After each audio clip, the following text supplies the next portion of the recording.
Well, good afternoon, everyone, and thank you for taking the time to watch and listen today. I said that we would come back together in September to provide an update, and so it's good to be able to speak to you all once again. As has become customary, I will start by handing over to the Minister for Health and Social Care, David Ashford, who will bring you up to date with the latest coronavirus figures. David. Thank you, Chief Minister. The total number of tests undertaken stands at 10,194. We have 6 people awaiting results, so the total number of concluded tests is 10,188. The total number of confirmed cases remains at 336, which means we have no new cases identified. I also just want to touch on some of the work that's been undertaken by DHSC over the last month. We've been expanding our microbiological capacity to allow for more testing samples to be processed and also upgrading the equipment required to process those tests. I would like to put on record my thanks to the microbiological team and the people who have supported them for the excellent work they've done. It's not been an easy process for them to go through, and I'm very grateful for the work that they've undertaken to help us here on Ireland. Alongside this, the return to normal for health services has continued, with theatres back up and running and urgent surgery recommencing as a priority. Across all of the services, there has also been work ongoing to reprioritise lists and to bring service capacity back to as close as normal as possible, while still trying to maintain measures in place that should COVID-19 re-emerge on Ireland, things can be readjusted quickly and the Department has the capacity to swiftly respond to any new cases should they occur. So I'd just like to put on record my thanks to all of the staff across the Department of Health and Social Care for their continued hard work, not just in keeping our island safe, but also for the work that they're doing in ensuring our services can return to some form of normality. I would equally like to thank you, the public at large, for bearing with us while we work to turn services back on in a safe manner. This has not been without its difficulties, and at times has been and continues to be a difficult balancing act. And we do have a backlog, as I've acknowledged in the past, across the department that does need addressing, but I would like to thank you for your patience while we restarted services in these unprecedented times. Thank you, Chief Minister. OK, thanks very much, David. That's great news on the testing side of things. Now, it's been 5 weeks since our last coronavirus briefing, and we are fortunate that the Isle of Man remains free of COVID-19. Along with our friends in Guernsey, we remain the only 2 jurisdictions within the British Isles to have achieved local elimination of the virus. Since the air bridge between the Isle of Man and Guernsey opened, we have welcomed many visitors, including the island's Chief Minister, Gavin St Pierre, who I know very much enjoyed his visit here. And I was lucky enough to be able to reciprocate, making a 3-day visit to Guernsey, where I and many others from the island have received the warmest of welcomes. But despite Guernsey being our only air bridge, the Channel Island was not the be-all and end-all of holiday making this summer. Staycations have surged, with thousands of you taking the opportunity to enjoy a break at home right here in the Isle of Man. It has been fascinating and heartening to hear so many stories of people who have booked into our hotels, gone glamping, or taken out a holiday let and enjoyed what is right on here on our doorstep 365 days a year. We do take our island for granted, don't we? I've heard of people from the south who have gone down north for a long weekend and genuinely felt as though they've had a holiday.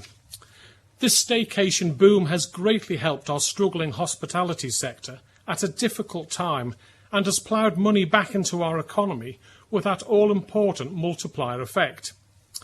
Serving almost as a crescendo to all of this, as the summer draws to a close, was last week's 4-day Supermanx weekend, a series of events to celebrate the return of a sense of normality and to honour our key workers. It got off to the very best of starts when on Friday the Isle of Man reached the milestone of 100 days without any new cases of coronavirus being diagnosed. I have said so before, and I do not hesitate to say so again. This is down to you, the great Manx public. Your efforts to protect our island and our community have made all the difference in our fight against this virus. I would like to extend my thanks to all the community groups, local authorities, charities, volunteers and businesses that made the Super Manx weekend such a roaring success. One of the highlights was the Saturday's Key Workers Thank You Parade I attended along with Minister Ashford, and I was privileged to have the opportunity to say a few words before the parade was flagged off from the grandstand. The notion of a Key Workers Parade likely conjures images of our emergency services, but this event, like so much of what we have seen and experienced in recent months, served to remind us that key workers are more than our hard-working health and social care professionals, police, fire officers, civil defence and the Coast Guard. It's equally about the people who carried on doing the work day in, day out during a pandemic, so that our children could continue to learn at school, so that we could shop for food and essentials.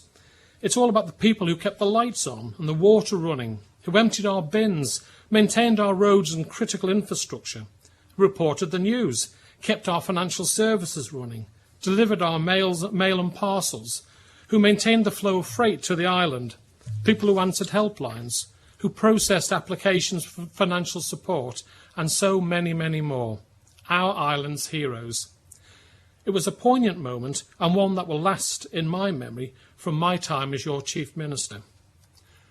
And whilst many of the weekend's events focused on celebrating and cherishing the best of Manx life, it was also an opportunity to reflect. On Friday, I attended a moving, multi-faith national service of reflection at St George's Church in Douglas, which also recognised the hard work and sacrifices of our key workers. But the service was also to remember the 24 Manx men and women who tragically lost their lives to this virus. We must never forget them. I have spoken in the past about the Manx bubble we have been able to create on our island. A bubble that has enabled us to restore near normality to our lives.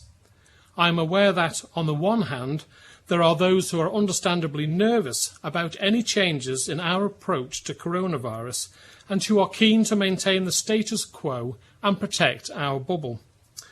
But we must acknowledge that despite the benefits of a sense of normality returning for many, it is not the case for everyone. Hardship and worry arising from coronavirus and our restrictions continue to be felt by some parts of our community and in our economy. Unemployment is significantly higher compared to a year ago, with over 1,100 people registered as unemployed during this July, compared with last July of about 330 people. Whilst our hospitality and leisure businesses have been buoyed by staycations and visitors from Guernsey, many continue to struggle due to our border restrictions, and this is impacting other parts of our economy too. And there are those who wish to, or need to, temporarily leave our island for a multitude of reasons, such as visiting family and loved ones in the United Kingdom after many months apart. Whilst this has been possible now for some time, the 14-day self-isolation upon return means that, for some, a trip away is simply not viable, as it would require a further fortnight off work. These pressures mean that there is also a group of people keen to see government exploring other potential options, which will maintain the safety of our community, whilst protecting more freedom and flexibility for those wishing to leave our shores. The job of the Council of Ministers, then, is to balance the need to protect our island from COVID-19, whilst being mindful that the restrictions we have put in place to achieve this are having an impact on some parts of our community. From the beginning, we have had to judge the balance of risk, but we must also recognise that there are those who are content with where we are now, but also those who are becoming frustrated. You may recall at the last briefing at the end of July, I spoke about the work being undertaken by government to explore the possibility of modifying self-isolation for returning residents. This would involve a test for COVID-19 on the 7th day of self-isolation, and if the result was negative, it would mean that someone could leave their home, but with significant restrictions in place to minimise the risk of any inadvertent spread of the coronavirus in our community in the event of a false negative. Over the summer, we have reviewed and prepared the ground for what we would need to have in place in order to establish this modified self-isolation and testing regime. This morning, the Council of Ministers met to consider the findings of that review, and we were satisfied with the preparations that have been made. I am pleased, therefore, to announce that from this Monday, the 7th of September, we will introduce an option for returning residents to book a test for COVID-19 on or after day 7 of their self-isolation. This approach has worked well in Guernsey, where it has been in operation for several weeks. In that time, no positive cases of coronavirus have been detected following the 7 days of self-isolation. Let me take a moment to explain how the process will work and to emphasise some very important points. A resident who has returned to the island and entered self-isolation will be able to call the 111 service between 8 a.m. and 8 p.m. every day to request a test for COVID-19 to be done on their 7th day of self-isolation. On the 7th day, with a test appointment confirmed, they will then be able to leave their house, where they must travel directly and only to the testing facility at the grandstand at their allotted time. They will then have a swab taken from their throat and nose before returning straight back home to complete their 7th day of self-isolation. The sample will then be taken to the laboratory at Nobles Hospital and tested for COVID-19. The following day, day 8 of self-isolation, the 111 service will contact the resident to give them their test result. As has always been the case, when a result comes back as positive for COVID-19, that individual must continue to self-isolate for a further 14 days, meaning they cannot leave their home. Where a result comes back as negative for COVID-19, that individual will be allowed to leave their home, but they must adhere to a number of restrictions for a further period of 6 days. These will include no attendance at indoor venues such as restaurants, cafes, pubs, gyms, swimming pools, theatres and cinemas. These restrictions will be set out in a modified direction notice issued by the 111 team on confirmation of a negative test result. I must remind you that returning residents are legally obliged to follow the direction notice.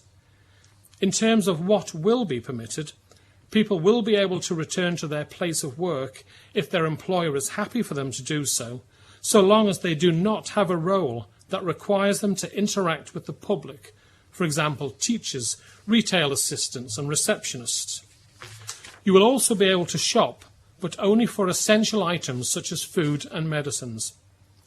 Whilst testing for COVID-19 is reliable and robust with a pick-up rate of 90 to 95%, it is not infallible. There can be both false positives and false negatives. The modifications to self-isolation in days 8 to 14 are there to act as a safeguard, a buffer to minimise the risk of the virus spreading in the community in the event of a false negative. If a test result comes back as inconclusive, that individual will have to undergo another test and await the second result. These additional tests will, of course, come at a cost to the public purse. Bearing in mind that people leaving the island will be doing so by choice, there will be a contribution of £50 towards the cost of a test for each returning resident.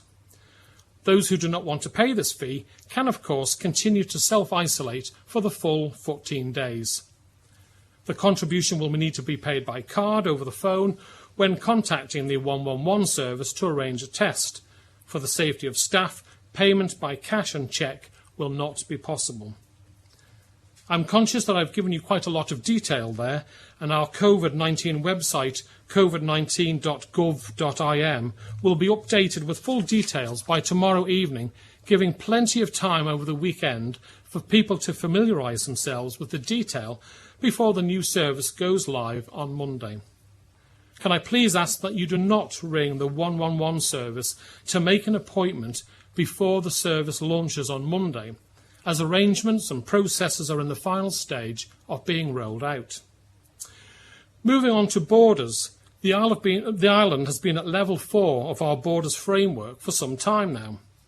Despite the announcement I've just made, I know there are many who are waiting for a move to level 3, particularly because it would allow close family members to visit.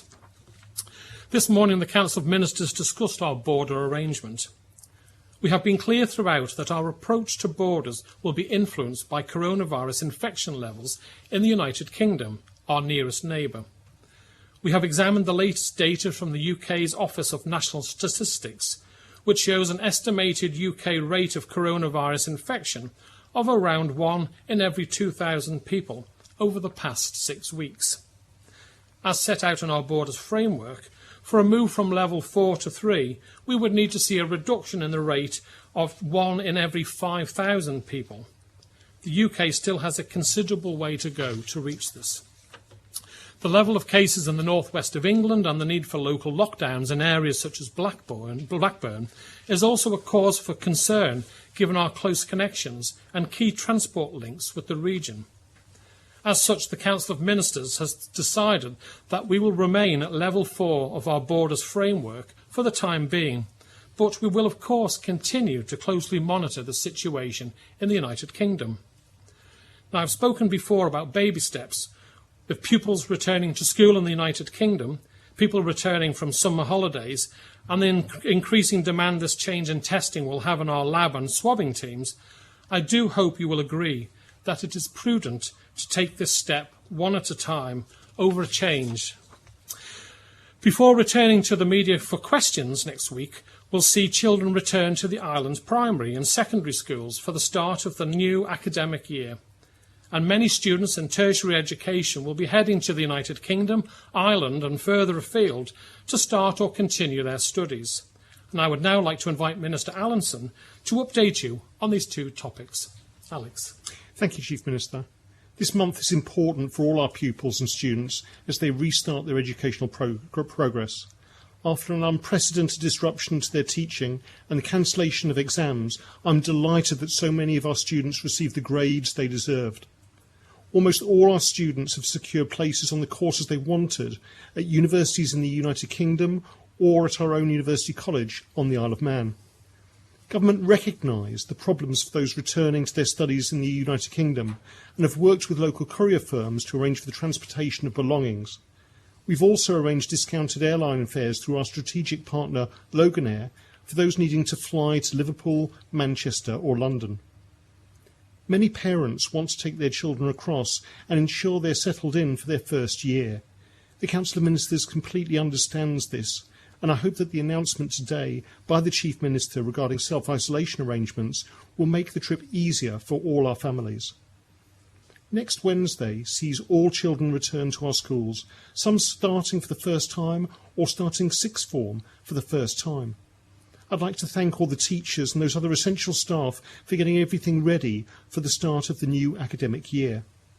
It's a testament to the strength of our community that schools will reopen as normal, and we will be having safety for everyone walking through their doors.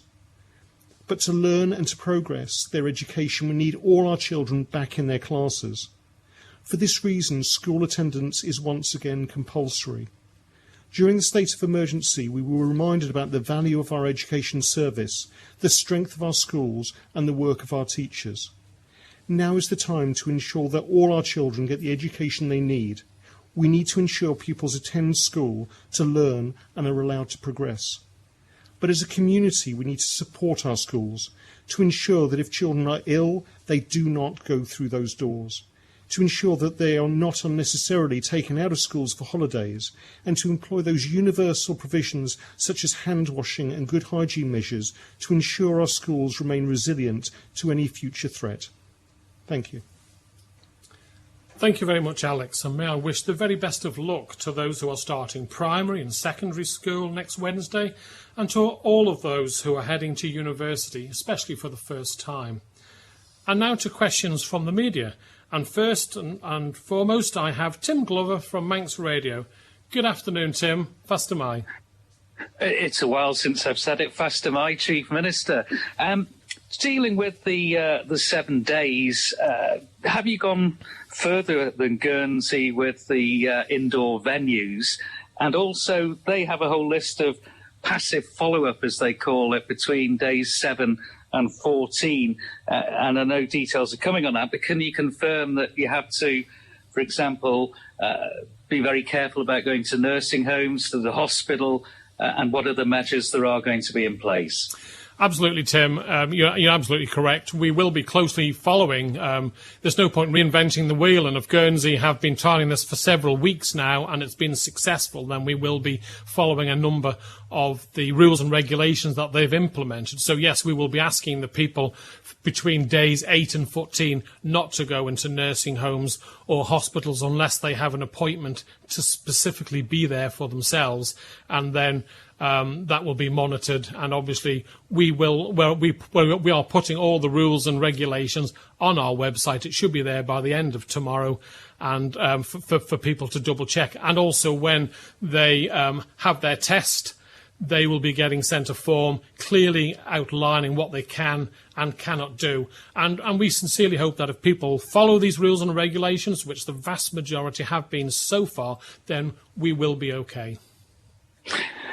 And secondly, the moving to level 3, and that obviously is dependent on factors outside of the Isle of Man's control. How concerned are you that, for example, in Scotland, Nicola Sturgeon has said that their R rate may be now as high as 1.4. Things have maybe plateaued, but they certainly aren't levelling out and going down. No, it is a concern. As I said, for the last few weeks now, the UK have remained about the 1 and 2,000, which when we initially moved from level 5 to 4, we'd said 1 and 2,000 was the area where we would move. But in fact, at the time, they were 1 and 3,900. So while lower admittance to hospital and, thank goodness, a much lower death rate in the United Kingdom, we still are seeing a significant infection rate. Now, obviously, we have to balance the UK data with our own capacity for testing, but also we have to take into account the mental health of our nation, and we have people who haven't seen their children, their mum and dad, their grandparents for quite some time, months and months, and we will have to look at this. And it may well be, if you look at level 3, for example, Tim, it says we may allow people to come onto the island who are friends or close family, and it may well be that the next step will be close family only. But we'll just have to continue to monitor it. Obviously, we've all worked hard to get the island into this position, and I understand the concern and anxiety of members of the public. People like myself who have all our loved ones on the island, it's a lot easier. But if you're living on your own on the island and all your loved ones are in the United Kingdom, then there's an awful lot of stress on those people. And if we can come up with a safe method and it's judged safe for the rest of the population, then that has to be something that we do as soon as possible. But unfortunately, the results in the United Kingdom just don't allow us to do that at this moment in time. Thank you. Thank you very much, Tim. Next, we have Sam Turton from Isle of Man newspapers. Good afternoon, Sam. Fastyr Mai. Fastyr Mai, Chief Minister. Here we are again. Yeah. Well, just a bit, with students going off to university and the potential fear of a second wave eventually, if it does come to the island again, would the government be in a position, or is it planning to be in a position to be able to repatriate students back to the island if it does reach a level where it is deemed necessary? Well, obviously, that's something is being thought about.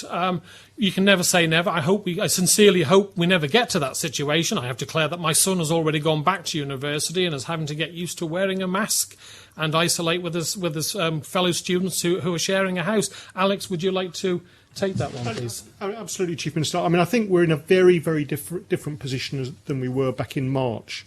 When we didn't know that much about the virus, when we didn't have the track and trace system, where we didn't know how to deal with a widespread epidemic that we'd never have to face before. I hope we never have to go back to that sort of lockdown, particularly lockdown of the borders, that we needed to do, which was one of the hardest decisions the Council of Ministers has ever had to make.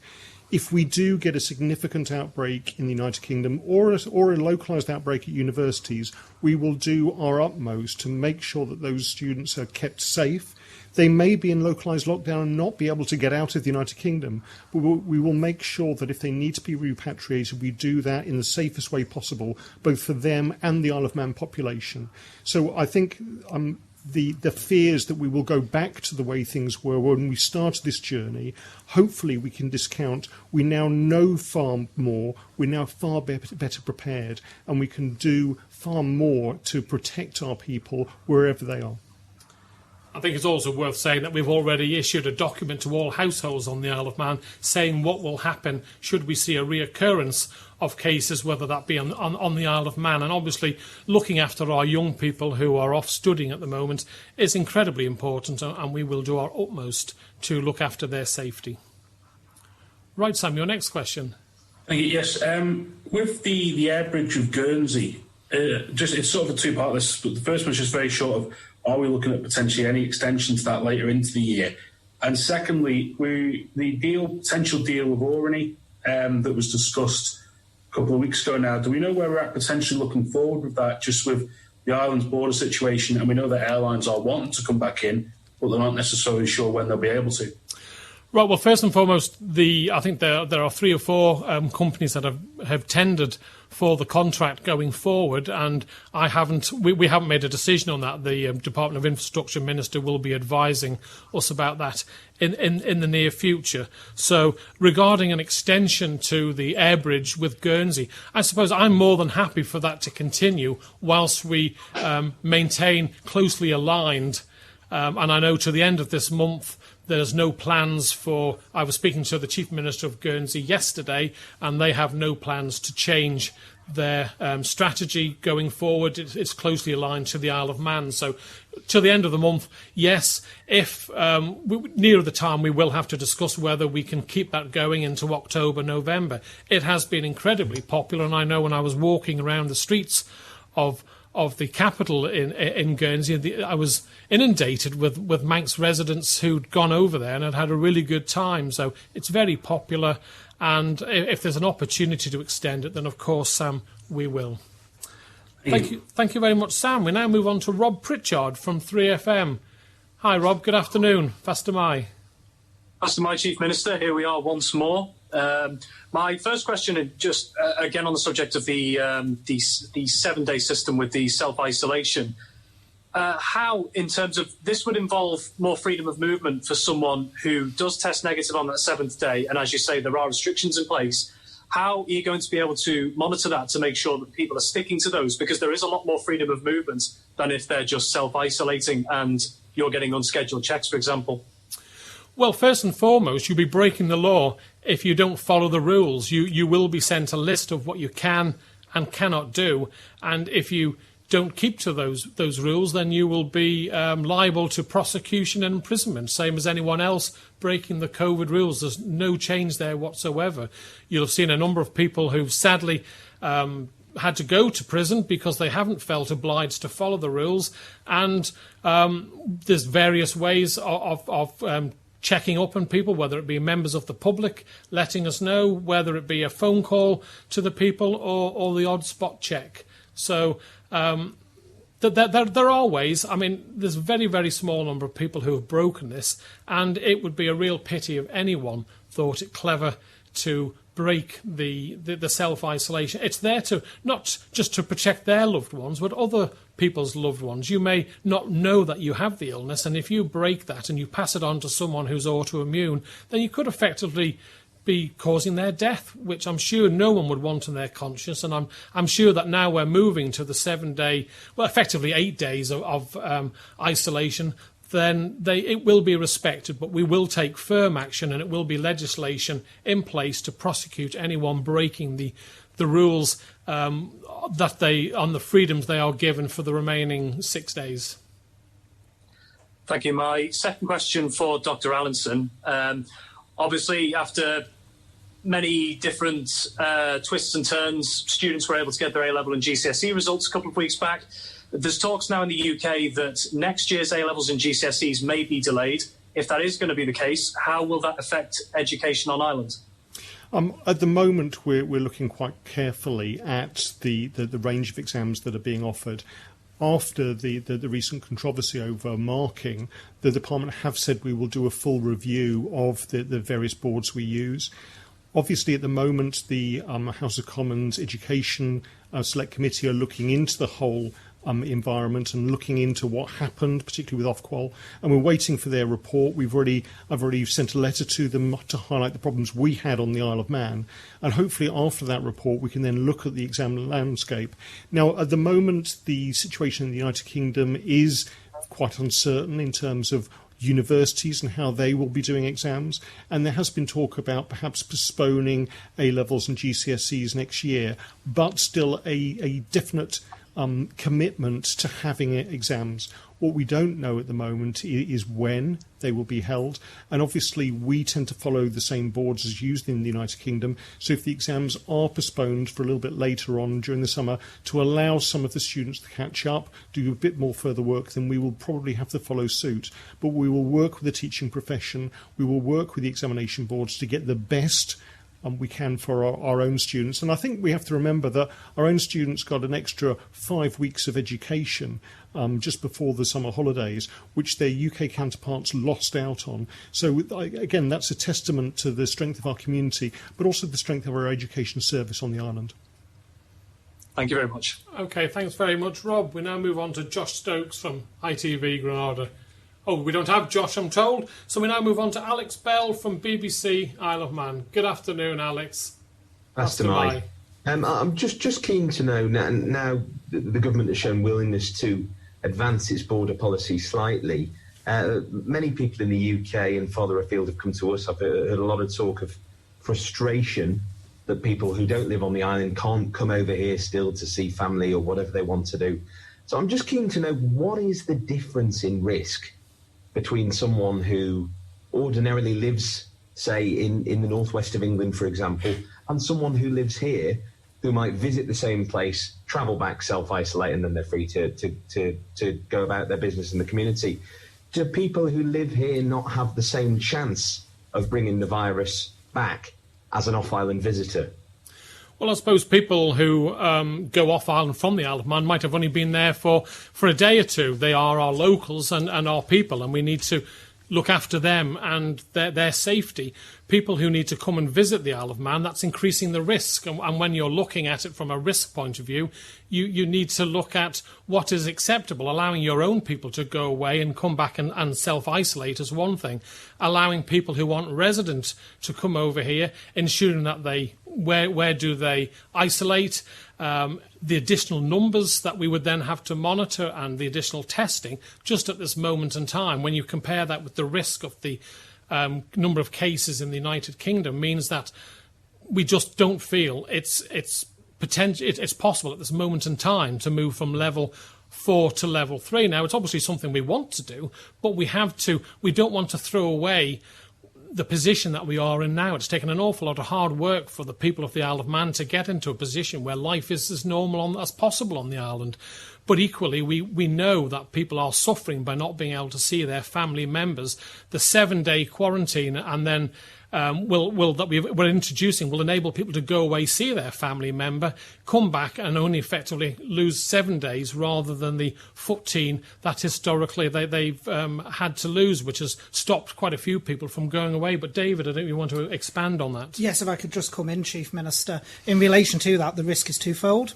The first is the risk from the area the person's coming from. So it's not an area they're just visiting, but an area they're actually living in. We know from the figures that the UK government has recently published now, the average R rate in the UK is now between 0.9 and 1.1, which means that the risk is growing. But also the second risk is around volume. Obviously, as more and more people move around into and out of the island, and that includes people visiting, then that exponentially increases the risk of someone coming in carrying the infection and something happening to reintroduce community transmission. So the risk is actually twofold, Alex. It's not about saying someone is necessarily more infectious than someone else, but we have to look at the environment they may well be coming from, not just visiting, whereas Manx people are travelling over and, say, going on holiday for a week, but the environment they're living in, and also the risk of numbers coming and moving backwards and forwards across the island. Yeah, I mean, I understand Alex, the concerns of some people not to be able to have a loved one coming to visit on the Isle of Man, whether it's a new grandchild or, etc. But at the end of the day, we have to ensure that the safety of our people, and we don't want to throw away. The last thing I want to do is to have to shut businesses down, shut shops down, pubs, clubs, because we've got a spike on the island. So it's incredibly hard getting that balance right. Yes, we want to enable people to see their family and loved ones, but equally we've got to protect the public. And if we had been able to move from level 4 to level 3 to allow people and friends into the Isle of Man, then of course we would have jumped at that opportunity. But we agreed that it now wasn't the right time given the infection rate. But it's not something we take lightly, but we feel that we had no option. But it was a tough decision. Just to expand on that, you talk about the R rate, the infection rate, as a determinant of risk. Surely any island resident who visits any of these places where we're allowed to go, after all, myself or you or I are allowed to go anywhere in the world effectively and then travel back, we are then subject to the same risk as anyone who lives there, no? And if you talk about people from off-island not having a place to self-isolate or keeping tabs on those people when they visit here, that's a matter of resources, not risk. Well, it is, but you've also got the risk, Alex, of additional people coming to the island. So we've got a population of 85,000 people, but if you have an extra 1,000 people coming in from the UK, from, if it's from the northwest of the United Kingdom, sadly one of the most infected areas of the United Kingdom, then that is bringing an additional group of people onto the island who may well, sadly, have the illness, and it is down to risk. So it's additional capacity of those people coming over here. It's a hard choice that we've got to make, but based on the advice from our public health and our medics, it's a situation that we have to impose, I'm afraid. But it's also one of the reasons why we're 106 days without a case. Well, thank you. Thank you very much. And did you have a second question, Alex? I suppose that was it, really. That was it, yeah. Yeah, okay. Thank you. Okay, and last but not least, we have Chris Kay from Energy FM. Good afternoon, Chris. Fast am I. Good afternoon, Chief Minister. Why, when we have a facility that can conduct 200 tests per day, are you making people pay £50 for a test after 7 days? Surely you don't actually want people to have to be confined to barracks for 14 days if they've not got the virus. And with this charge, you're surely punishing the poor in society. Well, no, there's a lot of cost that the taxpayer is having to have and spend as a result of COVID-19. The government is spending tens of millions of pounds supporting business, supporting individuals whose businesses maybe are struggling, whether it be hospitality, etc. And it's your choice. If you wish to go off the island, that's your decision. It's not one we forced on you. If you decide to go off the island, then you are costing the taxpayer the cost of a test. So we thought the fairest way was to... We're not wanting to charge more than it's costing us to provide the test, but we felt the fairest way was that if you want the test, then yes, you can have it, but you cover the cost to the taxpayers. It's not government's money, this is taxpayers' money. We're spending well over £1 million plus in our testing regimes, and to add maybe an extra 600 plus tests a week and maybe greater depending on the uptake, I think is unfair on those residents who aren't leaving the island. So it's trying to be pragmatic. If you analyse the UK, there's talk about how are they going to raise the money to cover the black hole in the UK's finances, and if we keep on throwing away taxpayers' money on everything at this moment in time, then we're going to struggle on where we're going to find that money. So if you choose to go away, that's great, but you're incurring a cost to the taxpayer, and I think it's only fair that you pay the cost of recovery off the test of £50. Now, if you don't want to do that, you don't have to. We're not saying you must be tested. You then wait the 14 days, which everyone else has been doing. This is just an opportunity for those who don't want to wait the 14 days in quarantine to have the test. For those that don't have a test then and elect to self-isolate for 2 weeks, will you be revising the rules at all for them, such as allowing them an hour's exercise a day like they were allowed during the height of lockdown?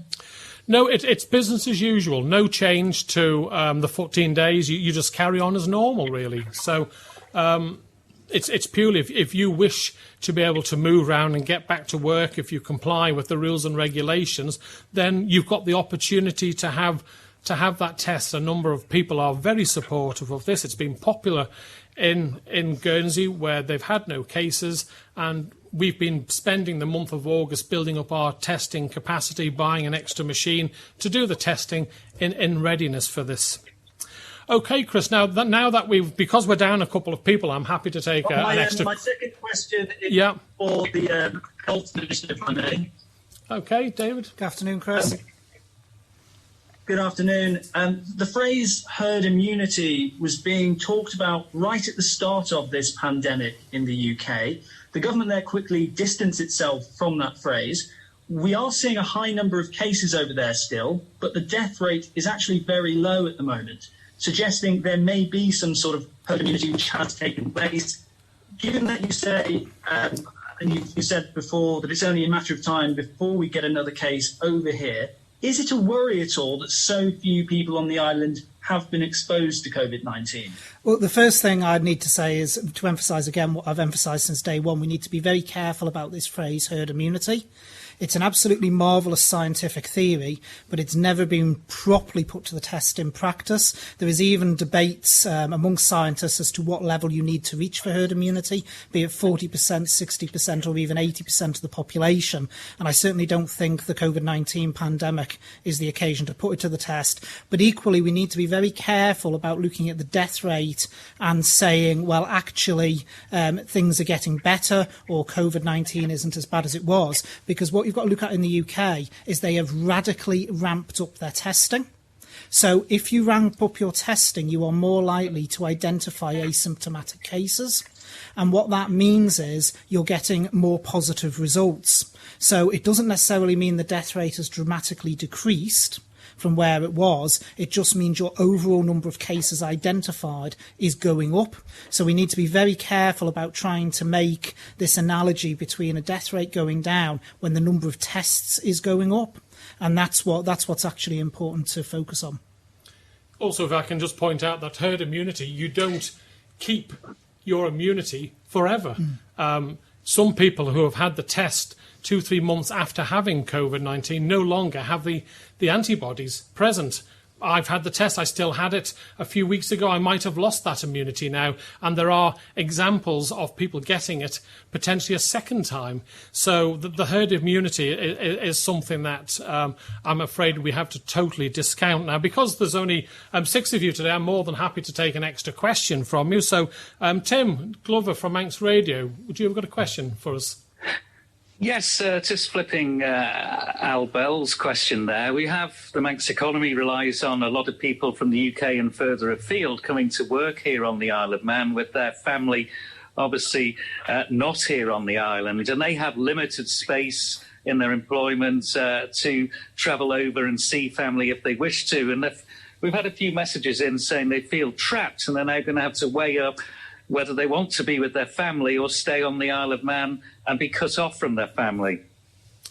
Well, I think by moving from 14 days, Tim, for the opportunity to isolate for only 7, you can now take a fortnight's holiday and go away, see your loved ones for a week, come back. Most people can get a fortnight's holiday. It's anything longer which has been the problem. So this will enable people to spend time with family but be able to come back and go back to work. So this should be significant, a way of helping people.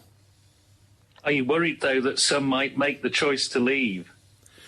Well, I hope they won't take the choice to leave by moving from 14 days or giving them the opportunity to only quarantine for the 7 days now and then get back to work. That will take the pressure off them. Yes, I know some would like it to be 0, but we have to look at the overall safety of our population and look after them. So, yes, I would be upset if people felt the need to leave the island, but I can't change the law to allow people to, just because they're threatening to leave, if it means damaging the safety of the island, or the fact that we may have to close down businesses for a period of time because of that. That's why in the Council of Ministers we consider all these, the mental health, the health of people, and the financial situation on the island when we're trying to make these decisions. It's a very tough decision that we make. We don't make it lightly, but we do our best based on the latest evidence that we have from our medics and the capacity that we have for testing, Tim. Thank you. Thank you. Sam, do you have another question? No. Rob, do you have another question? Yes, Chief Minister, just one for the Health Minister, please. A bit on the back of the immunity question. Where are we at the moment in terms of antibody testing since that first interim report? So the first 5,000 have now been completed. We're about to embark on the second 5,000. And then I think, as I said at one of these previous press conferences, we'd then hopefully be able to get a report out for the full report towards the back end of the year. But it's just to follow on from something the Chief Minister just said there. One of the interesting things that is coming out of our antibody study, and certainly the first 5,000 we've done, and we'll see if the same is the same for the next 5,000, that we are finding, like a lot of the world, that the antibodies in mild cases are only sticking around for about 3 months. And there is now cases emerging around the world of what appears to be reinfection with COVID-19. So, we do need to be very, very cautious. It doesn't necessarily appear that an immunity to COVID-19 is for life. Thank you. Alex, do you have a third question? Thank you. Yeah, Viewer's been in touch during the course of the conference here, just asking if any attention will be given to the island of Ireland in regards to the border policy potentially before the UK, if infection rates slow down in Ireland substantially before they do in the UK. Will border policy change? Yeah, obviously we will look at Ireland and further afield. Who knows, Northern Ireland, or as I say, further afield. Ireland was in a good position. I think most of the outlying places out from Dublin were showing virtually no cases. I know it's peaked a little bit since I last looked at it, but yeah, if Ireland gets itself in a really good position, then that's something that we can certainly look at along with our Guernsey links. But at this moment in time, sadly, Ireland aren't in that position. But yes, we will, of course, look at that. And last but not least, Chris again from Energy FM. Do you have any further question, Chris? OK, well, thank you for the questions. And as I've said, full details will be available from tomorrow evening. And I promise to continue to keep you updated on any new developments as soon as I can. I remain committed to continuing with these briefings and when we have announcements to make them. That's all for today, folks. So thank you again for your time. Stay safe. Bye-bye.